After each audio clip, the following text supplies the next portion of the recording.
Dave, welcome to Dave Takes It On. We've got the news headlines. Today, Toyota lead the field, or at least fall behind the least. Sales are down 5% in H1 2024. In a bitter irony, BEV sales were up 58%, making the ICE figures even worse. HEV, PHEV, BEV, they were all up.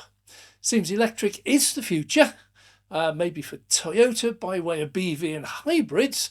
And as soon as they can make a decent EV, they can drop the hybrid. The domestic market fell 32% and sales to the rest of Asia, including China, crashed. But the market remained strong and EVs took over where Toyota ICE failed. Well, Volkswagen saw revenue increase very slightly, but it was on the back of strong growth in financial products against a drop in vehicle sales. Overall, 11% decrease, being more than 19 billion down on H1 2023 and sold nearly 500,000 less vehicles. Software still number one headache that they can't quite get a handle on. In desperation, they've taken on an ex-Tesla software expert, Sanjay Lal, to sort it out. He has the experience and the knowledge, but will VW listen to him when he tells them what's needed?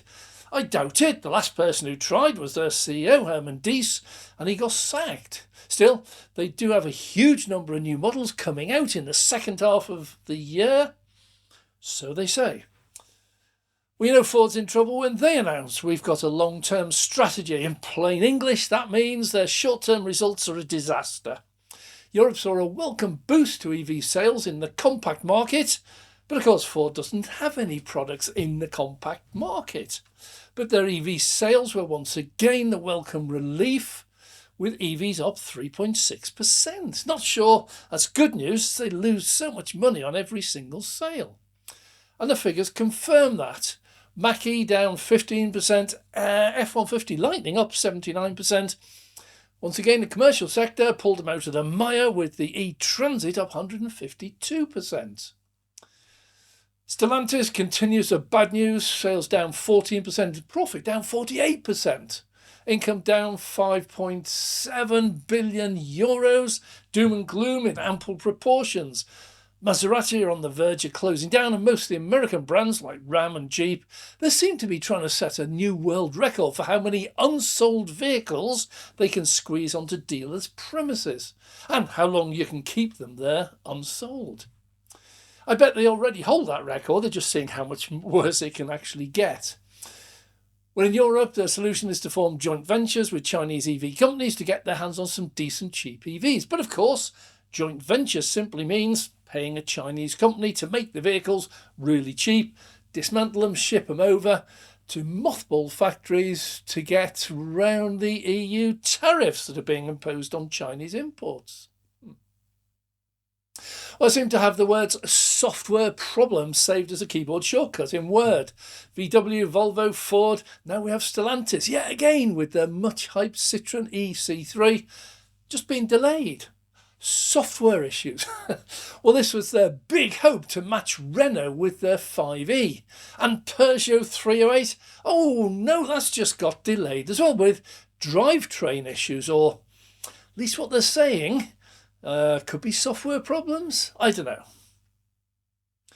Meanwhile, Renault are getting a bit close to doing a bait and switch manoeuvre. They proudly announced the 5, price starting from €25,000, but launched a premium model at a reported €33,000. And now it seems not all the models get everything. Not all will have V to G, and if you want the longer range, that'll be extra.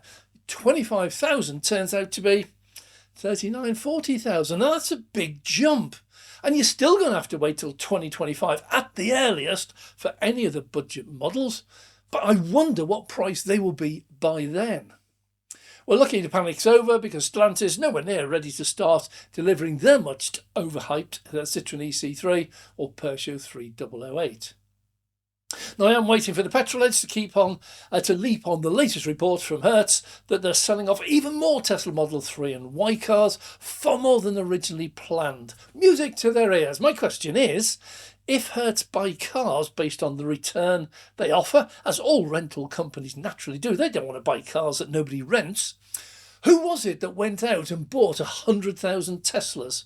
Is he or she still in a job? What data did they gather before placing the order? And finally, if they sell them all at a loss, will the loss be more or less than the actual operating loss incurred in keeping them? And will we ever learn who dropped the biggest clanger in the rental world this decade? But it's good news for some, and this won't be reported by the petrol heads. America's largest online used-only vehicle independent dealer, Carvana, just reported on their top sellers and trade-ins. This is ICE hybrids and EVs. They make extremely interesting reading. The full report, well worth a read. But in short, the Model 3 was their best-selling car, with buyers trading in other EVs and gas cars. Most common models were Honda Civic, Nissan Altima, we don't get that over here, Toyota Camry, and BMW 3 Series. The Model Y was bought by people trading in Honda Accords, Toyota Corollas, BMW 3 Series, and Lexus IS. Well, the Model S was really interesting. It's being bought by those that are trading in Model 3s, followed by Honda Accord, Mercedes C-Class, and Mercedes GLC. I wonder if Carvana bought a shed load off Hertz and shipped them in, and they're selling them off really cheap, but at a very nice profit. Someone might have cashed in, and many drivers will now be enjoying the much cheaper than expected Model 3 and Model Y. Hertz might not want them, but private buyers definitely do. Well, BMW not excluded from losing money. The downturn in China, everyone predicted, even me, finally happened. Sales there fell nearly 10% and 4.7% across the entire world range. Seems in a choice between prestige, quality and history, and high-tech brand new models featuring V2G and in-car widescreen cinemas. BMW is just out of fashion. I did warn them, winter's coming. Well, at least the end of ice is coming. Don't be a Jack Dawson and leave it to the last minute to abandon ship. Follow Cal Hockley and make sure you get off early and safely ahead of the women and children. Well, Audi came out swinging with the new A6 e-tron priced at €75,000 starting price versus the petrol equivalent at just €55,000. But prices go up to well over 100,000. Yeah, for outright performance, technical excellence, the Porsche Taycan is a better bet, and the Tesla Model S list price is just 96,000. Offers a 2-second 0 to 60 and a 400-mile range. Best of all worlds. But Audi are now bringing in big changes. They're in a joint venture with SAIC in China for making EVs for the Chinese market. They've just leaked that they're dropping the iconic Four Rings logo. Makes me wonder if that distinctive four-ring logo is now acting as a hindrance rather than an asset when they're selling EVs in China. And also, who's calling the shots? Did SAIC insist? So is this actually a true joint venture? Well, you know, Mercedes are in trouble when they also start making statements like big plans for the next-gen platform and huge sales boost in 2026. Read between the lines, their current platform is no good, it's not selling well, and if the new one doesn't work, they'll run out of ideas when it comes to EVs. Well, it all looks good on paper, but it's the next stage, actually making an EV with decent software that seems to baffle them. I've designed my own EV, by the way, on paper, and I might have an equally good chance of getting it made and sold in large numbers at a profit as Mercedes. Interesting. So what is going on with legacy EVs and sales, or lack of them, into China? The main problem of it is the heritage. They see their brands and styles as their strongest selling point. If people used to buy Mercedes for the quality or BMW for the performance, they believe or know that they have to keep those features. Well, in fact, the reality is those features actually hold them back into the past, back to the old-fashioned, back to the last-gen technology. The world's very best mechanical keyboard designed for a mobile phone is not an attractive feature if your customers are buying a smartphone which doesn't have a keyboard. The new buyers are looking for exciting styling, innovative features like widescreen cinema in the back, V2G so you can run your home off your car, plus the very latest tech and the highest efficiency. Legacy have traded on their legacy for far too long. It is way past its sell-by date, but they have nothing new to offer. Look at a BMW i60 with an absolutely extremely massive high boxy bonnet, yet has no frunk. That's courtesy of space the ICE version needs for its big V6 or V8 engines. And no Mercedes don't need the boxy EQ style either to get an SUV space inside. Look at the Kia EV range and the Tesla Model X and the Neo. And also look at the dealerships. Tradition versus Neo battery swap centres, or Tesla with the new 50s style diner drive-in cinema. Yeah, you really are looking at yesterday versus tomorrow. Legacy can only trade on their heritage and tradition while they are still appealing to their buyers. While many still are, it's a rapidly dwindling number that must in time slump down to zero. Well, China leapt into the lead in being the world's largest exporter of vehicles in 2023, and in 2024 is just hammering the message home. Japan is yesterday. They had the time, really good time it was while it lasted. Apple realises that the products and styles and offering have a limited time window. Once the iPod reigned supreme, now it is no longer even in their product list. Tech has moved on, and the iPod features are now just part of everyday iPhones, making the iPod itself redundant. Memo to Legacy Auto: move with the times or get left behind. Well, a global virus, an invasion of a European state by Russia, threats by China to take back Taiwan, Houthi rebels sinking cargo ships in the Red Sea, all mean that our supply chains are in tatters and not getting better very quickly.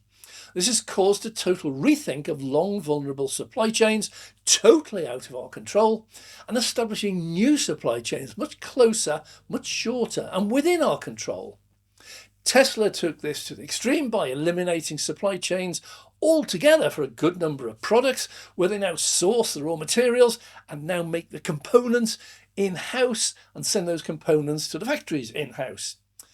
But it's boom time for Europe. The auto industry in Europe generates 7% of its income, some €1 trillion, employs 14 million people, 6% of the entire European workforce, and supports around 30% of the EU research and development investment.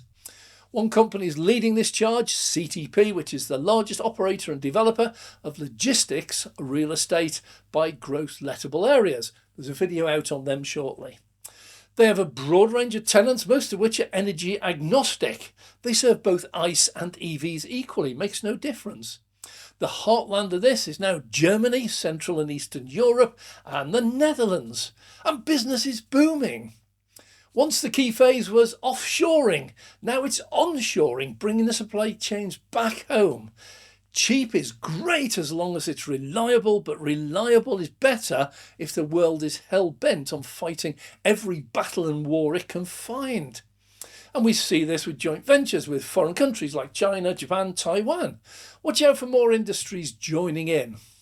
As far as tech and manufacturing go, it really is coming home. Oh, it didn't for us in the football, sorry.